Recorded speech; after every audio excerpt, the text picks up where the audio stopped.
First story. Dave Brown was sitting in a chair in his living room. Opposite his chair stood an empty couch, and between his chair and the sofa was a coffee table with 3 glasses of champagne. 1 full, 2 empty. A bottle of champagne sat in an ice bucket next to the table. Anyone watching him as he relaxed at 7:02 p.m. would have been a little concerned when he clearly said, "That's right, I hear her car in the driveway." But there were no observers. Dave was alone in the room. He continued to sit with a relaxed expression. When the front door opened, he couldn't be seen from where he was sitting, but he immediately heard his wife's voice. "Where are you, Dave?" "In the living room." Dave stood up abruptly as his wife entered the archway. She was holding the hand of a man 5 years younger than her, 49, thin, of average height, wearing a business suit. In her other hand, she held an orange A4 envelope. Dave, this is Michael." "Michael, this is my husband, Dave." Noticing that she was looking away and was generally nervous, Dave took 3 steps and warmly shook the intruder's hand. "I'm very glad to meet you, Michael. Do you mind if I call you Mike?" "Not at all, sir." "Can I offer you a glass of champagne?" "Please have a seat." Dave watched as 2 very embarrassed people sat down on the sofa and took the offered glasses after he filled them. "To your health. Now, could you tell this simple soul what's going on?" Deborah and Mike looked at each other. Mike nodded slightly and squeezed her hand. Dave, this isn't a very nice thing to talk about, so I'll just say it straight. Michael and I fell in love. I would like to get a divorce so we can get married." She stopped, expecting her husband's anger. She looked up from the floor to see Dave's expression. She didn't expect his face to remain neutral. Unconsciously, she moved a little closer to Mike. "Okay, Deb, are these divorce papers?" Deb looked up again, stunned. She had rehearsed this scene in her head many times, but never, not even in her wildest dreams, had it looked like this. She looked at Mike and tried to convey with her eyes, "I don't know what to say." He took the envelope from Deb and placed it on the table. "Yes, Dave, that's true. I think you will find them very reasonable. Deb doesn't ask you for anything other than her car. Included in the package is her statement of relinquishment of this house, your car, all your joint assets, and your retirement fund. Everything is signed and notarized on our part. I must warn you that I am a lawyer, and therefore everything is fine, but feel free to hire your own representative to put your mind at ease." "Well, I must say you are both very generous." Deb looked very excited, like she was waiting for the other shoe to drop. "It was Mike's idea, Dave. In fact, he insisted. He said it's bad enough that he's stealing your wife without taking your hard-earned assets. This was not my motivation by any means, but Mike is quite rich even without your money. We will have more than you and I ever had." Maybe things would have been different if you had gotten a job after the kids were older and helped with the finances, Deb." Deb looked down again, so Mike asked, "Is your wife going to give a similar speech, or has she already received one?" "No, my wife died 8 years ago. I am a widower." "I'm sorry to hear that." "Really, thank you, Dave. It hurt like hell for a year or so, but time heals all wounds, as they say. Look, I really regret this, but I met Deb, and she was like the missing half of my soul. I didn't think I'd ever be full again. I wanted to tell you that I have been in love with your wife for several months now." "It's okay, Mike. I never hold a grudge. Please marry her with my blessing." Mike and Deb exchanged stunned glances. Deb, because it wasn't at all what she expected. Then she felt great relief. A few months ago, she made Michael believe that her marriage to Dave was over, that they tried to save it, but there was little hope.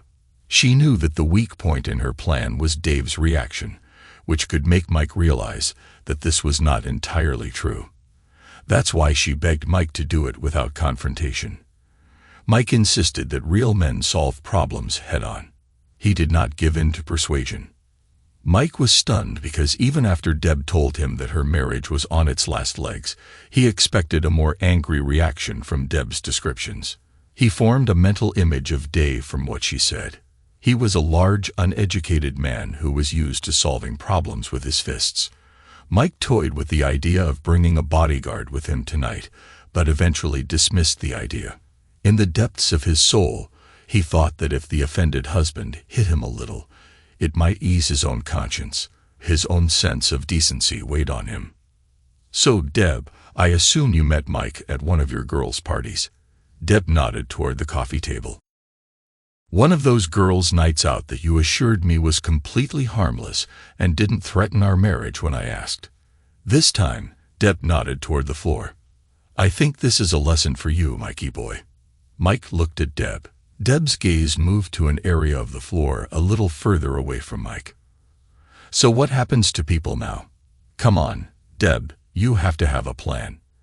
You're giving me the house, so I'm guessing you were going to pack up your things and move in with him. I won't bother you. I was going to do this tomorrow, while you were at work. The locks will be changed by tomorrow. I'm sure your lawyer friend will agree that this is a wise move on my part. It's easier if you do it now, isn't it?" Deb and Mike stood up to go upstairs. "How about we talk, Mike? Deb can start packing." "Come on, Mike, let's chat. I think you owe me at least this."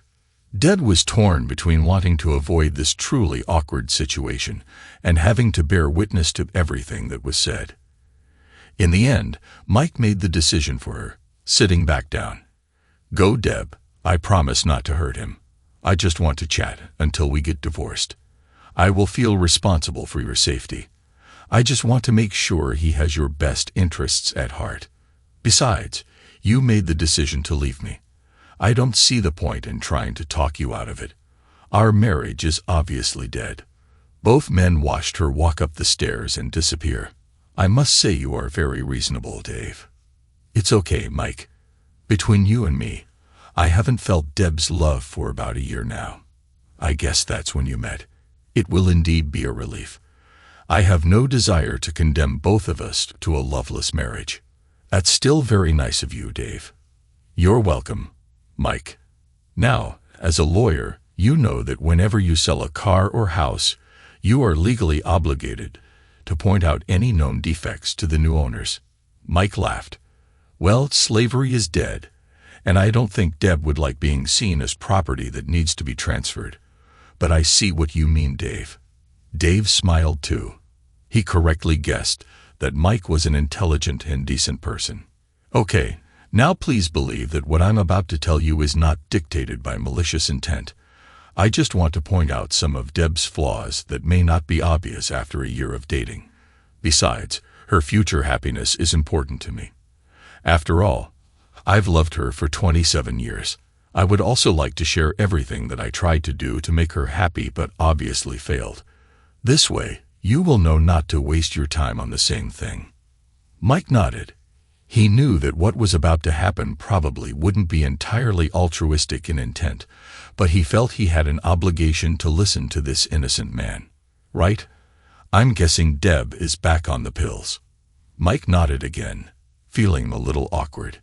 It was tantamount to admitting that he slept with this guy's wife. "Yes, she takes pills. I had no idea she ever stopped. She was on the pill when we met, but about 6 to 12 months after we got married, she came off it. She said they suppressed her sexual appetite.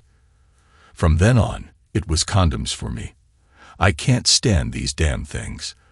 They take away all the spontaneity.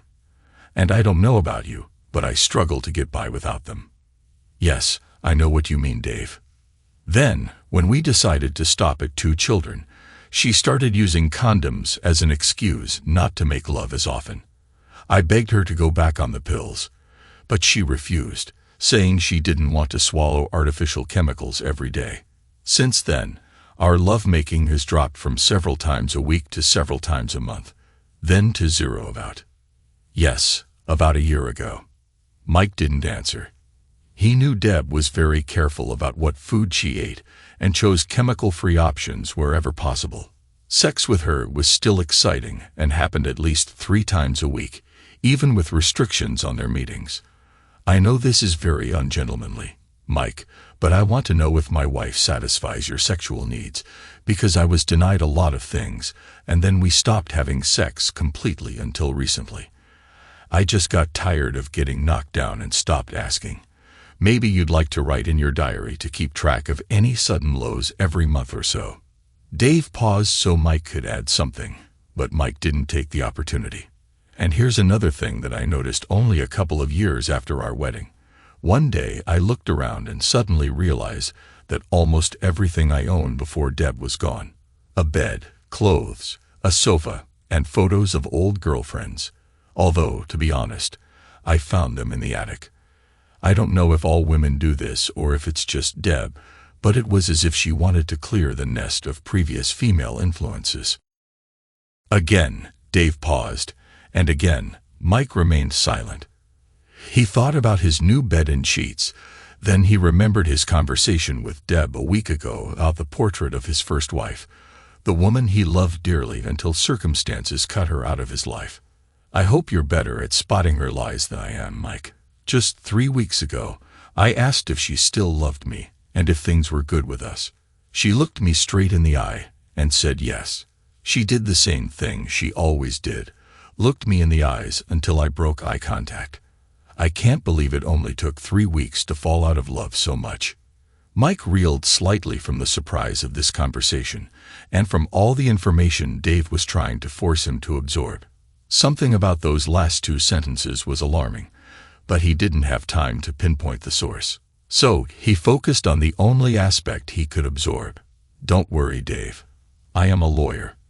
I spent 20 years learning how to spot liars. They always give themselves away. Fine. Again, just some advice that you can take or not. Watch to see if she takes off her rings when she goes to visit her sister. You might want to check out her underwear drawer. I advise you not to trust her blindly, as I did. It seemed to me that she was completely incapable of deception, but obviously, I am stupid. What more can I say? Oh yeah, if she stays true to form, she'll probably stop going to the gym in about 6 to 12 months and gain some weight." At that moment, Dave stood up, took a photo album from the shelf, and began flipping through the pages. Here are a couple of photos from 2 years ago, when she started going to baccalaureate parties. As you can see, her face and ass are plump. But after 2 children, who would be surprised by this? Mike turned a few pages and saw a plumper version of his bride wearing much less makeup than he had ever seen.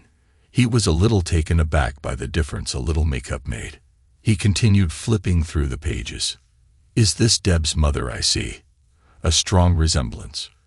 Yes, it is. Wait a minute. As you can see, she was a beautiful woman. This is her when she was about 50. She was a very glamorous woman." Dave picked up another album and opened it to the page he expected Mike to say. "How old is she here?" "Around 55. Dave smiled and watched Mike alternately look at the 2 photographs. "And now I promise to tell you about all my mistakes because of which she could not love me. I suggest trying a different approach. Mine was clearly unsuccessful." Dave paused to pour the champagne. "About 25 years ago, she wanted a wedding. I tried to object, saying that we would be better off investing in a house, but she said that if I had faith that we would be together forever, then I would not save on such an important day for her. If you want, I can find you a copy of our wedding vows from memory. We adhere to the traditional love, honor, obedience, and abandonment of all others. If you try something different, you might end up doing better than me. Not really important to you, but don't bother working your fingers to the bone and doing a bunch of crap overtime so she can get the flash house she's always dreamed of." This clearly didn't deter her. In fact, we're probably here because I refused to pay for the facelift she wanted, preferring to invest in our retirement. She can be quite persistent when her heart is set on something. You probably noticed. Mike nodded, wondering if this characteristic of Deb was truly the admirable quality he still believed in. "So I shouldn't have thought that I was acting smartly inviting her on a date every month to discuss everything that concerns me or our relationship which begins to irritate or causes the slightest indignation. Our last date was less than a month ago, and she didn't say anything. A man of your caliber, I'm sure, can come up with something better." At that moment, Mike noticed a twinkle in Dave's eyes and suddenly realized what he was up to. However, he made some good points. The idea of Deb being completely free of guile was very much at odds with some of his own thoughts of late. He was so taken aback by Dave's obvious amusement at the whole scenario that he again ignored the internal alarm.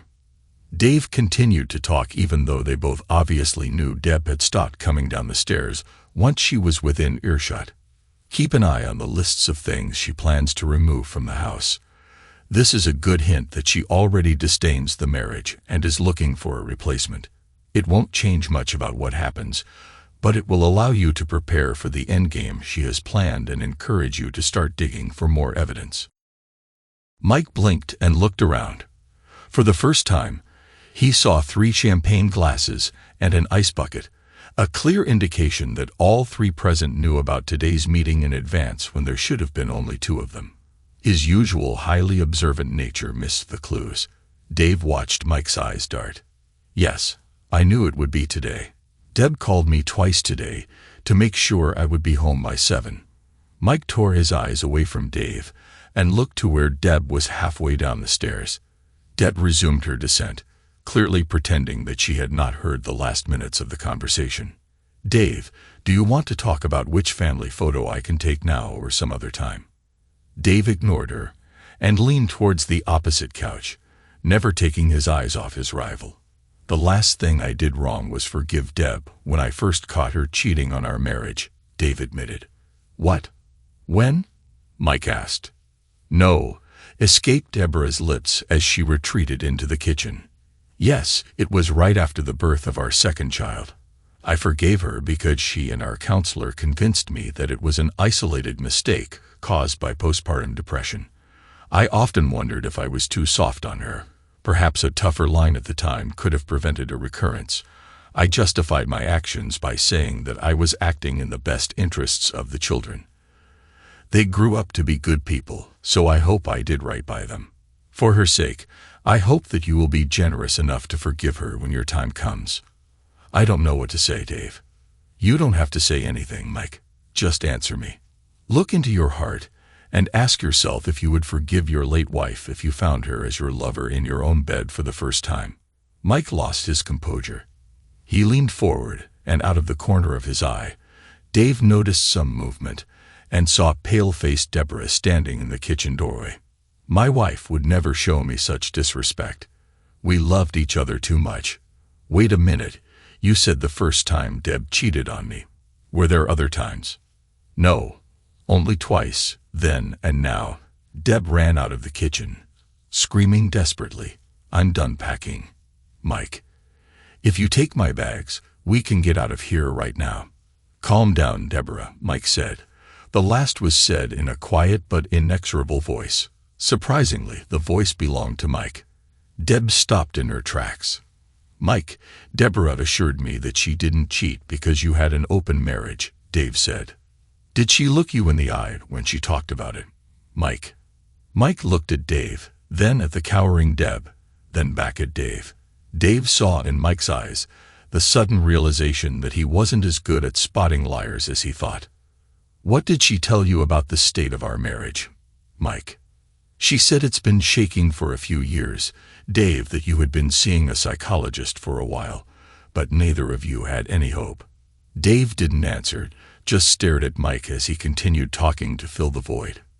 "Now, I think that doesn't really fit with what you were saying about still going on dates and asking if she loved you." Dave continued to look into Mike's eyes. Again, he chose the exact moment when Mike realized that he had been played like a complete sucker. An expression that could easily be interpreted as self-loathing flashed across the little man's face. Mike turned to the frozen Deborah. "You're a Dan. You have turned me into the person I despise most. A man who sleeps with other people's wives without their husband's knowledge." Hearing this statement, Deb dropped to her knees. Mike was suddenly speechless and interested in the same patch of carpet that had so fascinated Deb before. Finally, he pulled himself together and looked at Dave again. "Please, Dave, you have to believe me. I had no idea." "Don't worry, Mike. Dave said. "I told you she's a good liar. God, I wish she had told me that we have an open marriage. Then I might have gotten laid last year." The deliberate use of humor in a very tense situation seemed to work. Mike relaxed a little but remained silent. "Does this mean that the engagement is broken?" Yes, definitely. "In that case, I want to introduce you to a couple of people, John and Alice." At that moment, the door to the basement opened. Hearing the noise, Mike turned around and saw a young man and a woman approaching. "Mike, I want to introduce you to my son John and daughter Alice." They listened to our conversation through a microphone. John graduated from law school 2 years ago, and Alice received her degree this year. John and Alice shook hands with a confused Mike. John then took the envelope from the table and began to dispassionately examine its contents. Dave turned to his daughter. "Do you believe me now, Alice?" "Yes, Dad," Alice replied. There is no doubt that she is a cold, cunning schemer. All eyes turned to the groaning Deb, who was still kneeling, but her head was now on the floor. Feeling the silence, she raised her head and met 4 accusing gazes. She jumped up and ran out the front door. No one made the slightest attempt to stop or follow her. John calmly finished looking through the contents of the envelope. "Everything seems okay, Dad." "Okay, thank you. Now, who wants a beer? This fizzy cat pee is good, but I need beer to get rid of the taste in my mouth." I think I have to go," Mike said. "Stay here, little Mikey. We still need to figure something out. For example, well, I can forgive you for sleeping with that stupid Mike. She has an open marriage and all. But I have to decide whether to rip your head off and spit on your neck for trying to steal her," Dave said. Mike looked at the other man, noting that he was a head taller and much larger. Then he looked into Dave's eyes and saw the already familiar shine. "Dave, have you ever thought about a career in law? The way you threw me off balance, passing off negatives as positives, and not giving me time to think was worthy of the best prosecutor I've ever seen." Dave smiled modestly but said nothing.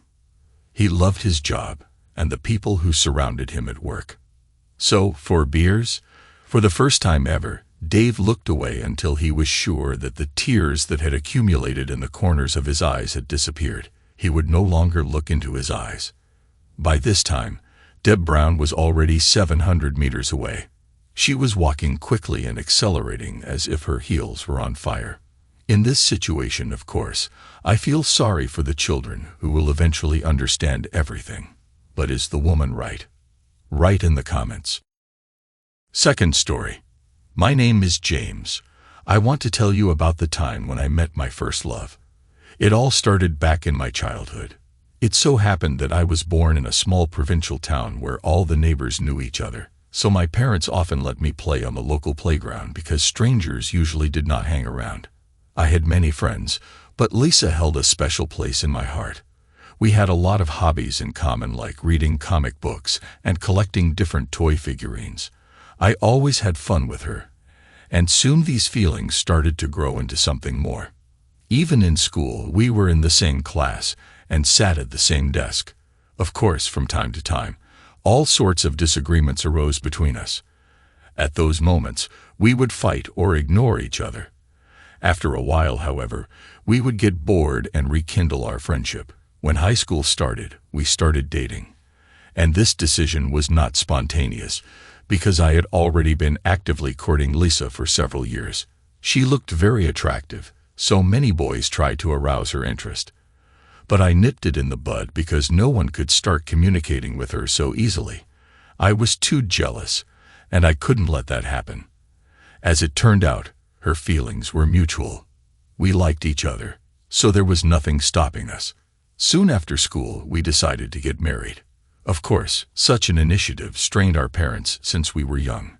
Some members of the family suspected that Lisa was pregnant, but that wasn't true because there was no way I would have done that to her. And then we stood at the altar. The priest asked, "Are you ready to be together for better or for worse? Please answer, bride." "Yes," answered Lisa. Then the priest turned to me. Please answer you, bridegroom. Yes. And so began one of the happiest stages of our lives. We were finally married. Our life was stable. In spite of the fact that in the beginning we could afford only a modest rented apartment, a few years later we managed to buy our first property together.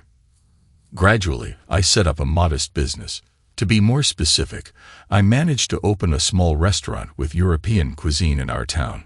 It was called Elisa directly after my wife, because it was our joint contribution. I dealt with the organizational aspects and my wife took care of the design of the place. After a couple of years, the little restaurant started to flourish. On weekends, there was a real full house. There were not enough empty seats in the restaurant. So it's not surprising that in the future, we were able to open a whole chain of such establishments. Elisa became a real brand. We could afford the luxury life. We spent several months a year traveling abroad, visiting various cultural events and exhibitions. We looked for inspiration for our restaurant. But at the age of 30, there came that stage in life when we decided to think about having children. A little quarreling began as I wanted to be a father of many children. Lisa didn't support the idea and tried to convince me to have just one child. We agreed that we would revisit the issue after the birth of our first child. It was a big, healthy boy named Danny. Parenthood didn't seem very difficult for us, since we could afford a babysitter, au pair, and so on.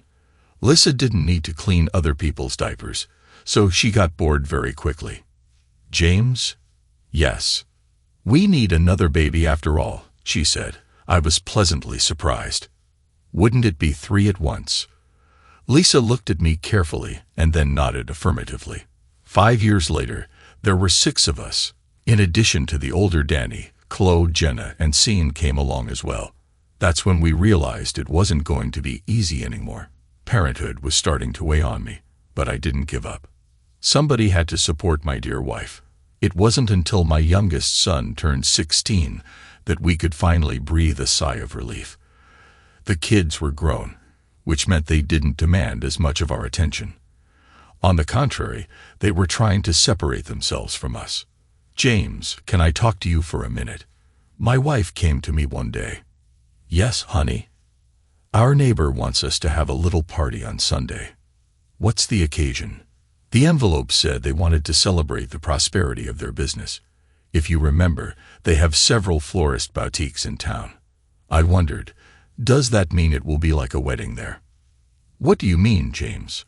When we were there were pots of ficus and sansevieria all over the place. I'm afraid to imagine what their house looks like for the holidays. Lisa laughed very loudly. I loved her tinkling and pleasant laugh. I'm sure it will be very nice. I don't like flowers, I admitted. Of course, with a sly smile, said Lisa. You think I did not notice that in the past 2 months you did not once give me flowers. I smiled politely at her hint and then left the room to order by courier a lush bouquet of red roses. It was Lisa's favorite color. A week later, we went to a party. Refusing the invitation was awkward, so we simply had no choice. When we walked onto our neighbor's property, we immediately noticed that the entire yard was strewn with flowers. There were peonies, rose bushes, and other plants growing in the yard that I didn't have much sympathy for. It was no better inside. There were buds and fresh flower petals everywhere. Small groups of wasps flocked to the sweet smell since it was summertime, but the guests were not too worried about that as the incredible floral arrangements attracted too much attention. We were greeted by our hosts. James, Lisa, I am so glad you answered my invitation, the neighbor said excitedly. She and I were on very good terms, so she was glad we came. And how glad we are, Daphne, replied Lisa. I hope you like everything, asked the neighbor interestedly. You could see in her eyes that she was waiting for the praise and enthusiasm from our lips. Of course, we couldn't upset her. It's just unbelievable, I said. I think so too, my wife echoed my words. It's like we're in paradise. It is so beautiful here, and the flowers smell so. It's gorgeous. Did you and Donald choose the design together? Daphne blushed awkwardly. We divorced Donald a month ago. "Oh," in one voice, my wife, and I let out a polite gasp of surprise, although there was nothing strange about this situation, since Daphne regularly married someone and then divorced within a couple of months. Unfortunately, some people have no luck at all in love. Thanks to this, however, my wife and I are once again convinced that our marriage is the most precious treasure it could be. Daphne deftly interrupted the silence. But that's no trouble at all, for I married Greg. Greg? I asked again. Our neighbors seem to change men like gloves. Yes, yes. I'll introduce you. Our neighbors seem to change men like gloves. Greg, come here. I'll introduce you to my friends.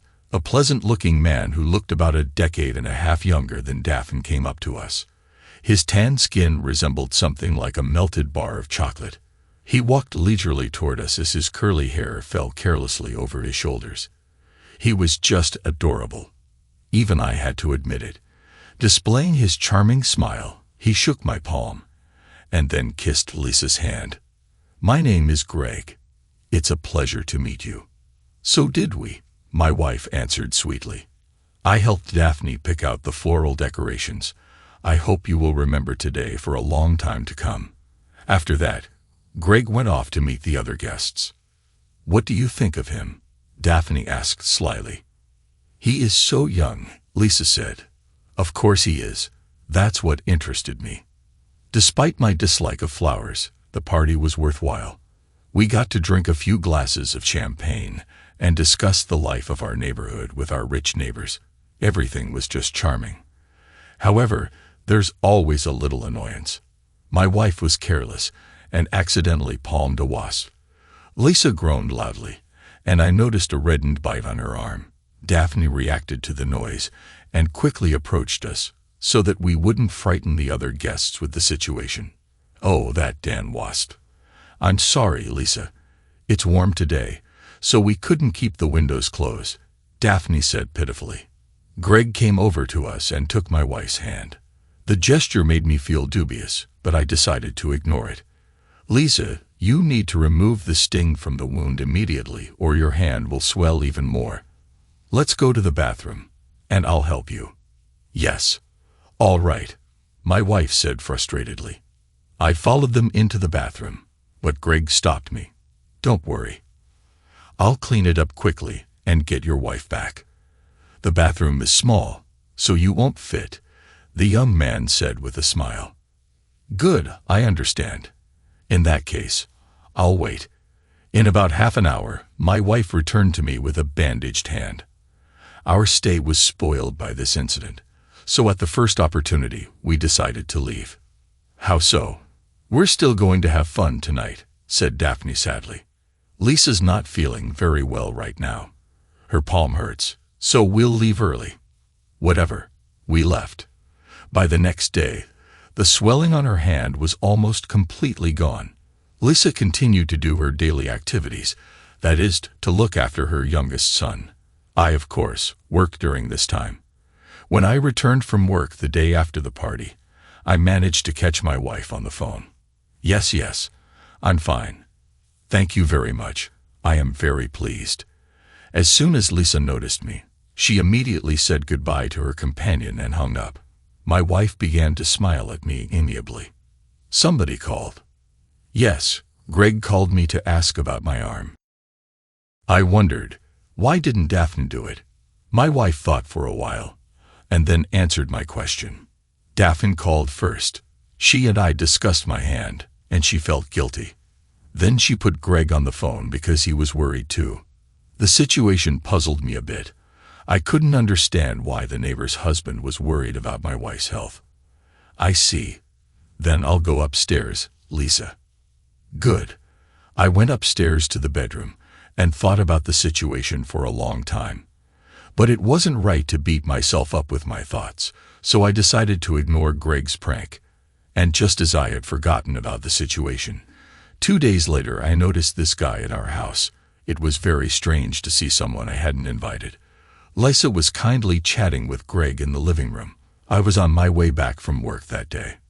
"Oh, James, we were just discussing something important," exclaimed Lisa. "Yes. "What is it?" Greg greeted me politely and offered to shake my hand. I started to fidget but finally squeezed his hand. Greg and I were discussing that we could use the new decorations at the restaurant. "I see." I was surprised to hear about this for the first time.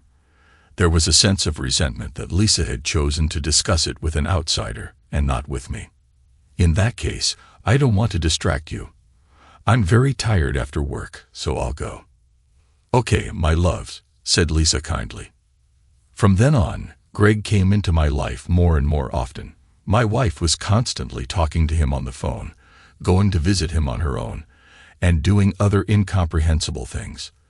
The motivation for her actions was inexplicable to me. I suspected treason on her part. And it turned out to be true. One day I noticed them cuddling in our bathroom. Luckily, they didn't notice me. I was too angry and annoyed too, but I could contain myself. I wanted revenge that day. And I decided that sooner or later it would happen. The important thing was to wait for the right moment. A month later, Daphne threw another party, but it was for Greg's birthday. Of course, my wife and I were the invited guests. The evening was great except for a few moments.